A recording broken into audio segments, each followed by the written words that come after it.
So it's certainly a pleasure to be back, to see so many familiar faces, and to co-host with our friend and associate Charlie.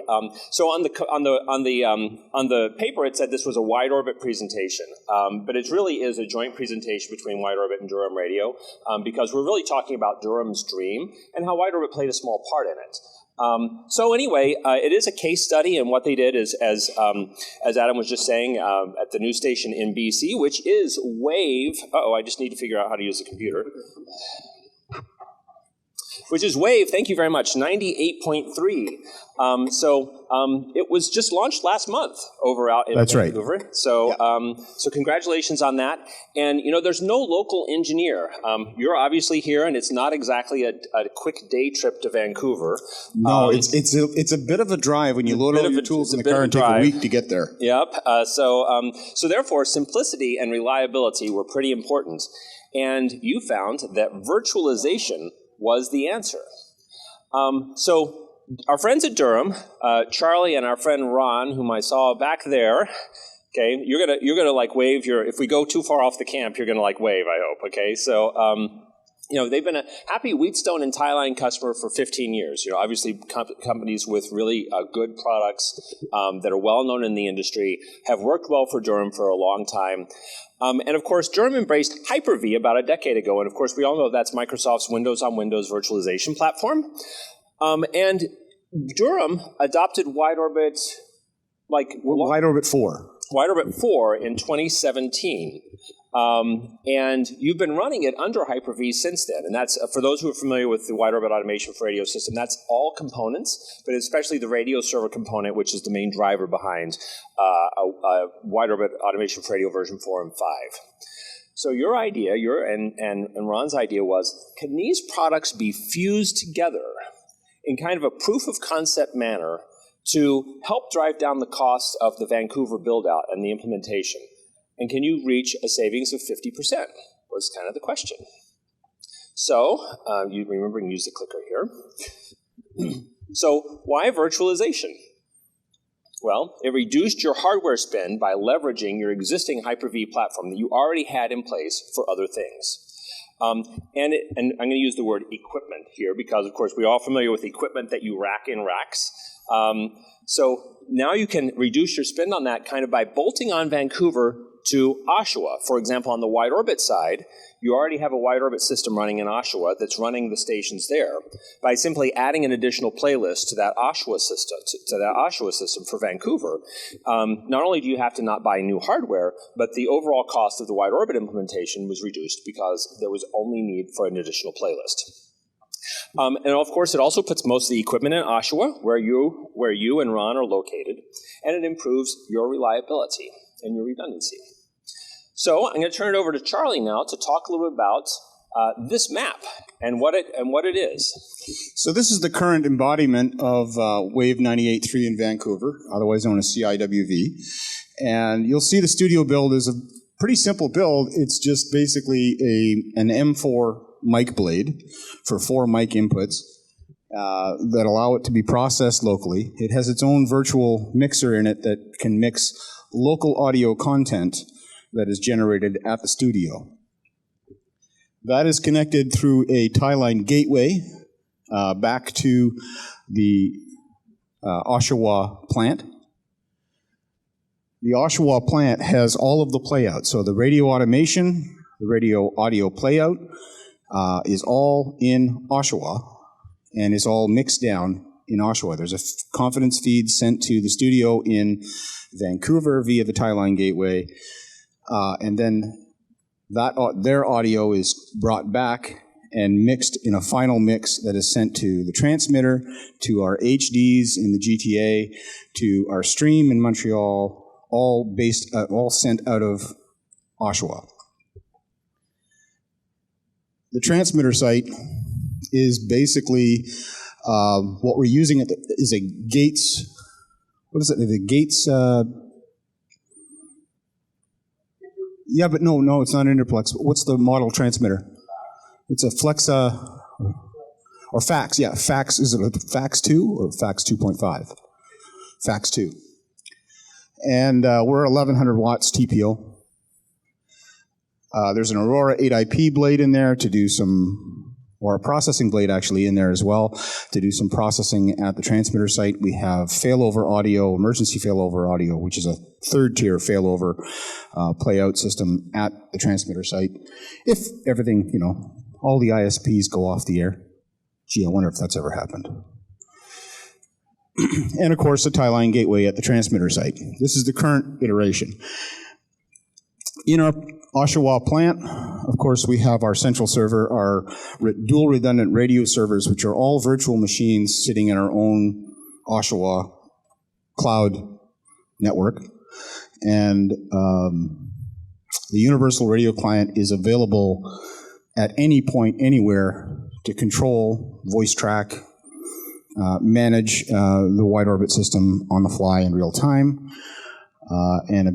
One of the coolest parts of this whole build, which we'll see in another slide a little bit further on, is a screen builder app that Richard Sonnemeyer spent endless hours figuring that out and putting it together, where one part of that screen, the first 3 faders, are controlling the faders in Oshawa on the virtual console, the virtual final console, and the other 7 faders are all the local content that are in Vancouver.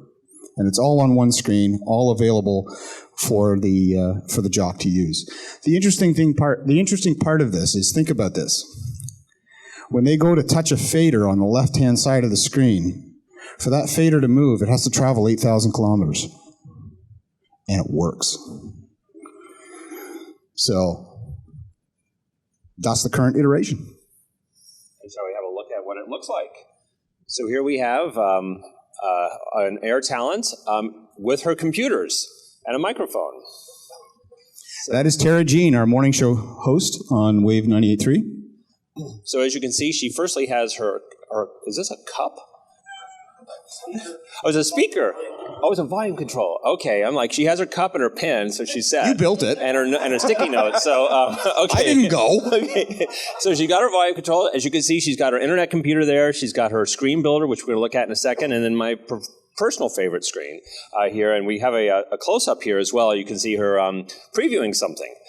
And then, as you mentioned, Mr. Sondermeyer did the screen builder. You can see the little GS broadcast logo on the bottom right.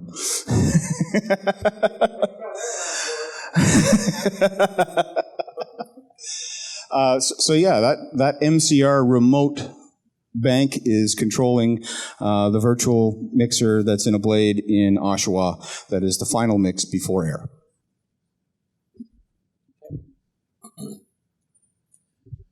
So one of the questions I asked Charlie was, okay, what kind of challenges did you have? I kind of imagine that, there might have been a bunch of trial and error to get this all going. And it turns out that most of the challenges didn't come from the equipment, but they came from people. So what kind of challenges did you see with the individuals? Well, first there's the job of selling it to management, that we could actually pull this off. And that's a hard sell, but we were pretty able to convince them of it because, again, we've been doing virtual radio broadcast. All of our radio automation has been virtualized since 2017. And if I remember correctly, the only other group was the college across the street in Texas that had a version 4 before we went live with ours. And I believe that the next spring at NAB, I was showing it off in your booth off my iPhone. Yeah. So we've been at this for a while, and so it was very easy for us to prove to our management that we could do this. The next big item was the engineering aspect of it. From a support aspect of the engineering, with currently 95% of all our engineering is all IP-based. We're doing everything from our laptops. We took it a few steps further than that. We're closer to 98%. We do have a contract engineer in Vancouver for the on-site emergencies that every brand new station has had to deal with. And he's done a great job. And, but yeah, the engineering aspect of it, Actually, I can get up later in the morning if it's Vancouver time. I kind of like that part. Ron kind of cringes, but I like that part. I'm a night owl anyway. The biggest issue is the talent. Getting used to a non-tactile experience. The old faders and consoles. Anybody who's been in radio for any amount of time, it's even if you go back to when I started, when it was the dials on the old McCurdy's. Does anybody remember those? No. Okay. Basically, I started in a radio station that looked like WKRP. But yeah, everybody misses that tactile experience at some point level, but we get used to it. And we've found that in the last month, they're actually getting very used to this. And the nice thing is that if they do spill their coffee in master control, it doesn't destroy the board. It's just a wipe of a screen. Those of us who have had to replace a board in an emergency actually appreciate that. So that was actually our biggest hurdle, and the benefits are far outweighing the hurdles, the issues. I'm very glad to hear that. So now we've talked about kind of what the proof of concept has been so far. So now where can it go? Because as you remember seeing in the diagram that we showed a minute ago, there were still some boxes in there, some 1 RU boxes, 2 RU boxes. And so can those be, moved away at some point as well? So, as the world, obviously, as we know, as the world moves to containerized software, the remaining hardware components can be embodied in VMs. I think, Charlie, you believe that most of the remaining hardware boxes can soon be replaced, and that all of the VMs will be Linux. So, for example, on the WideOrbit side, we've been written in Java. Probably, if anyone who's familiar with our system knows that our underlying technology is Java, which is cross-platform. We've historically commercialized it only under Windows. However, now that the world is changing, we're getting to the point where we're ready to commercialize it under Linux, and this is also made possible because of the now introduction of Linux-based drivers from major audio transport manufacturers. And so in version 6, which we demonstrated in AB this year, we'll be running under Linux, or giving you the option to run our platform under Linux, the backend servers, and deploy it via Docker. And so that really unlocks, I believe probably, everyone here is probably pretty familiar with Docker, but if not, it really allows the implementation or the installation of software to be tremendously easier, and brings and dramatically streamlines the upgrade process. And so with these kinds of enhancements, you'll be able to use Linux for all of your Docker containers with your various components or products in it, like WideOrbit, Wheatstone, I think maybe Davicom, and so on. And then, obviously, that drives down your cost for operating systems and tremendously reduces the headache of operating system upgrades, which we're all very familiar, of course, with Windows upgrades and the challenges that sometimes go with it. However, there is the possibility of things being in, when everything's in a virtual, in a VM somewhere. What does it look like if you need to get GPIO or something else into and out of the system?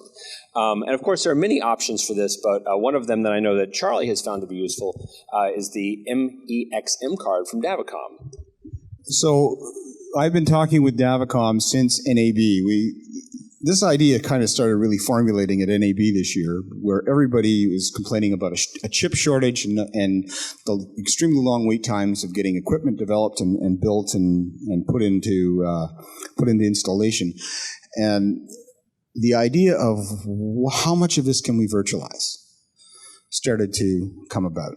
And when you start talking to, the Wheatstones, the Axias, the Nautels, the Gates, the importer-exporter, the Davicom, your audio processors. How much of this can all be virtualized? How much of it is already written in Linux? How much of it can be containerized and loaded into a virtual machine? And with good, solid VPNs or dedicated connections between sites that you can get from the ISPs now, from the cloud services, how can we actually make this viable and functional in the extremely microsecond, time-sensitive world of broadcast. So, I was talking with the guys at Davicom, and they've agreed that this can be done. This can be containerized. They could actually create a smaller virtual device that's just as powerful. Actually, it can be as powerful as whatever resources you throw at it for memory and processing speed, or multiple processors. There's no limit to what you can change and modify on the fly and combine in a virtual machine. So,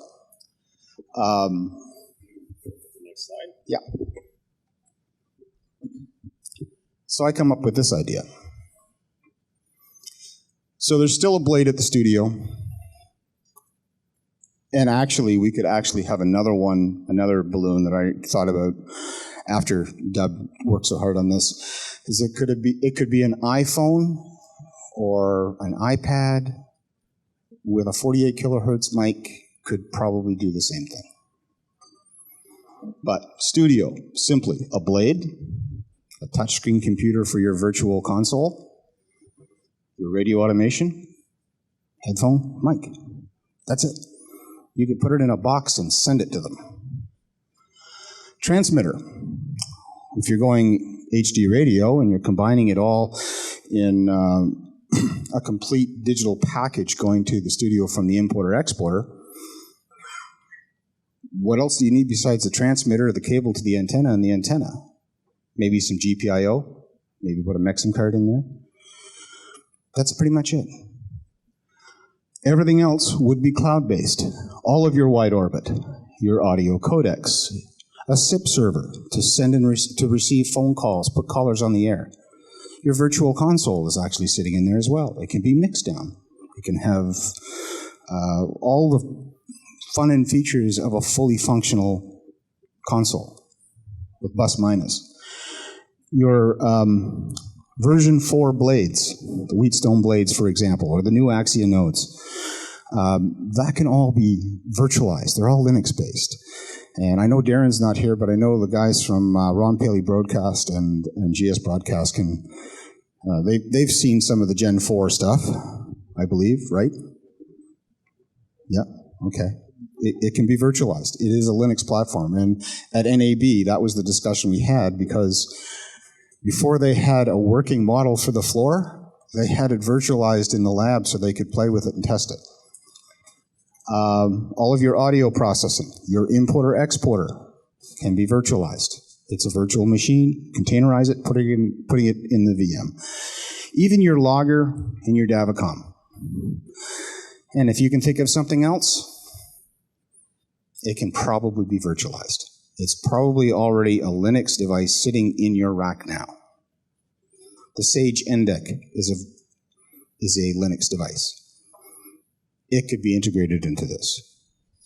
So the possibilities start to become endless as to cloud computing, cloud delivery of radio from end to end, from anywhere. And if you're looking at, and we're going to talk about ISP and reliability and network security tomorrow. Tune in tomorrow. So the idea of live migrating this virtual server, this virtual radio network, all in one box, live migrating it to various ISPs, various cloud servers, whether they be Rogers, Bell, Amazon, your own. It can all be done in live time with live failover. One of the things you mentioned is that you have redundant internet connections between Oshawa and Vancouver. Could you tell us about that, please? Well, we are currently installing that redundant. We actually started broadcasting before we had everything actually connected. We actually were running it off of a rocket hub, a Rogers rocket hub, at one point in time, both at the transmitter and at the studio. So we can actually do this with the minimal of network connection. And it was just because, dealing with ISPs and commercial fiber installs, it takes some time, and we were a little behind the ball. But yes, you can have redundant network connections coming in, and we are going to have 2 different ISPs at each site. Do you have a time frame when you think that you might move to the next embodiment? I think that we're going to have the next embodiment as a proof of concept to test in real world within a year. Do you know which? Oh, I'm sorry, go ahead. It's just getting all of those parts and pieces properly containerized on a bench in a virtual machine and seeing what we can do and make sure it all ties together. So this is the concept. The concept has not been proven, but we have proven parts of that concept all over our existing plants. So I think we can have a working concept within a year, and then we can start actually deploying that as the next iteration of our automation software throughout our platform, and even be able to host other radio stations and support them in their needs. This is where the advantages from engineering perspective is to, with good programmed AI, like with using Davicom and et cetera, we could actually be very comfortably running multiple radio stations from your beach villa in Jamaica. Which is where our workload allows us to spend so much time these days. And so one of the things I was also going to add is that, of course, it goes without saying this offers a great deal of portability. For example, I drew over here some additional wide orbit components, which are, the universal radio client, that's the desktop application, AFR Mobile, which is the mobile application, allowing you to run any of your stations that are housed inside of this infrastructure from anywhere. And so it obviously allows someone from Oshawa, for example, to do a show on the Vancouver station, or conversely, someone in Vancouver doing a show in Oshawa. Yep. And of course, we have other customers here in Canada doing something very similar. So it really does, I think we all can see the benefit of how it permits mobility, and it's exciting to see that in the case of Durham, it's being leveraged to the benefit. Actually, one of our midday host on the Wave was also the morning show host on the first iteration of the Wave, Vicky Van Dyke, who's also a jazz musician and singer, and quite well known in the jazz circles. And she is our midday host on Wave 98.3. And she is actually in Vancouver this weekend, along with all of our management team, for the launch party, which they're hosting this weekend, tomorrow night, actually. Which you were not invited to? Well, apparently there was only so much room in the minibus. But she voice tracks her show using the client from the Bruce Peninsula, where her cottage is, and she does it on a Rogers Rocket Hub. These rocket hubs sound amazing. They're actually crap, in my opinion, but that's besides the point. Oh, no. So, very well. Rogers networks actually work. No. It depends on what Friday they decide to do a Windows update. I love my Rogers friends, so it's all good. So, very well. So, all right. So thank you. Did you have any other points around that? As much as I bash Rogers, one of the vice presidents of the Network Operations Center has talked about this with me and has offered the Rogers NOC free of charge for us to do whatever testing we want to do. So I can't bash them too hard. Fair enough. So, all right. Well, thank you for that. So one of the other things that we kind of talked about, of course, is I don't believe that anyone in this room is not aware that, radio engineers are harder to find today than they were in yesteryear. And we also know that if you've got something in a rack, you need someone nearby to maintain it so that if it stops working. And of course, I think we all can appreciate that if you put things in virtual machines, that this gets a little easier because for 2 reasons. One is you can get your telemetry from anywhere. You can control it from more or less anywhere. And there's not a physical box that someone nearby needs to go look at or fix or reboot or whatever. And so of course, as Charlie was just alluding, one of the good advantages of an undertaking like this is that because we all need more work, an engineer can manage more from wherever they are. And one of the points that you made is that there's a monthly visit that's required by ISED, and that doesn't necessarily have to be done by an engineer. In fact, one of the things that you said is that you know of broadcasters who are training non-engineers to go do the things that are required, like cutting the grass and making sure that things are in order. Well, you look at our transmitters today, that, most of our transmitters today are fully remotely accessible. You're not needing to do monthly readings because you're getting daily readings or real-time readings on a constant basis that can be logged on the site and logged off-site. So if we need to do readings for ISED requirement, then we don't need to really send somebody that knows how to do those readings when we can get those readings and digest them into a legible and complete report that we can send to anywhere we need using Davicom, the technology built within the transmitters and the equipment at the transmitter sites. And also, most of that can be cloud-based as well. So I'm not trying to create more work for an engineer. I'm trying to create less work for an engineer to work smarter. That's the idea I have. I'm not trying to get rid of engineers in the industry. God, I've been one of them for a long time, and I kind of like to see everybody stick around, and I'll still have conferences for the next 50 years. But the numbers are just not there. So let's make it interesting. Let's change the industry a bit. And if it means turning the industry a little bit on its head, maybe that's something we need to do to, one, make it more attractive for younger people to get into, and two, make it manageable. I'll give you an example. We were approached at the CCBE by, if I'm going to get this correct, the Canadian Association of Community and Campus Radio Stations, or somewhere to that effect. And if you include all of those stations and stations in Quebec, I counted up about 172 community and campus radio stations and French service stations in small communities across Canada, of which over 100 do not have an engineer. And they're screaming for it. They need us. How do we solve that problem?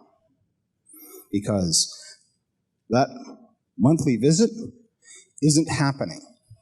They're literally falling in great disrepair. They have no idea what they're doing. They're scared of going to the sites because they don't understand them or the dangers. Let's look at changing that whole platform. Make it friendly for these guys to be able to do it, whether it be contracting to station groups like Durham Radio or any other group that wants to get involved in this kind of a platform where you're helping support those local community radio stations. There's enough revenue for everybody in this industry when it comes to these local community stations. We're not spending our money in those small communities to help build them up and have that local content, and you can't get any more local content than some of these community radio stations. Well, let's help them out. This is a great opportunity for us to expand engineering, make it more relevant and more approachable. So this was kind of my idea. It's expanding the role of the engineer, but reducing the workload of the engineer. Letting AI make a lot of the decisions that we make on a daily basis. Letting AI search through the network of what we're doing and the virtual machines of what we're doing and find the problems. There are algorithms to do that. Do you think we have that today? I think we have the capacity to get them today, yes. I think we have the capacity. There's tons of kids that are working at Google and Amazon and everywhere else that are probably bored at what they're doing and would love to do something that has a little more tactile to it. Understood. Like our friends in Vancouver. Exactly. So awesome. Well, thank you very much, Charlie. It's definitely interesting to see what you're doing, and I'm glad to see that it's kind of working out really well.